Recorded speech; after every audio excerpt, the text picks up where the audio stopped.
अशा फार थोड्या अभिनेत्री आहेत ज्यांनी फिल्म इंडस्ट्रीत पाऊल ठेवलं आणि त्या प्रसिद्ध झाल्या. काहींनी मात्र त्यांच्या व्यक्तिगत कारणांमुळे किंवा त्यांच्यासोबत घडलेल्या प्रसंगांमुळे चित्रपट सृष्टीला रामराम ठोकला.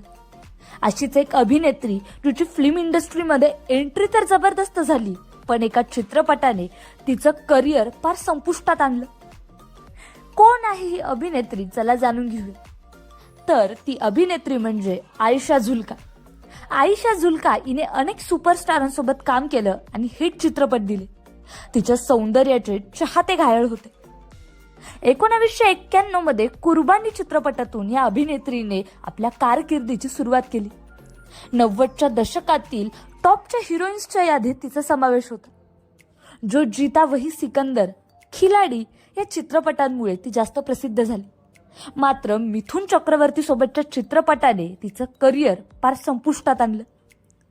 चुकीचा चित्रपट कलाकारांचे करिअर खराब करू शकतो याचं उत्तम उदाहरण आयशा म्हणता येईल.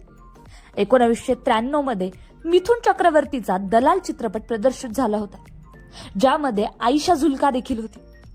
हा चित्रपट साईन करण्याआधी आयशाच्या आईने नकार दिला होता, पण तरी आयशाने हा चित्रपट साईन केला आणि तेच घडलं जे घडायला नको होतं. दलाल चित्रपटात बॉडी डबल असे काही सीन्स केलेले होते, ज्याची खबर आयशाला बिलकुल नव्हती. जेव्हा आयशाने हे दृश्य पाहिले तेव्हा तिने दिग्दर्शकांविरुद्ध केसही केली, मात्र याचा काही फरक झाला नाही. या चित्रपटानंतर त्याच्यातले सीन बघून कलाकार आयशाचे फॉलोविंग कमी झाले आणि आयशाच्या चित्रपटांना फार गळती लागली. तिने यानंतर बरेच चित्रपट केले, मात्र तिचे प्रत्येक चित्रपट फ्लॉप ठरले. दरम्यान तिचं व्यक्तिगत आयुष्यही फार चर्चेत होतं. आयशाने तिच्यापेक्षा 24 वर्षांनी मोठे अभिनेते नाना पाटेकर यांच्यासोबत लिव्ह इन रिलेशनशिप मध्ये असल्याचा देखील पराक्रम गाजवला होता.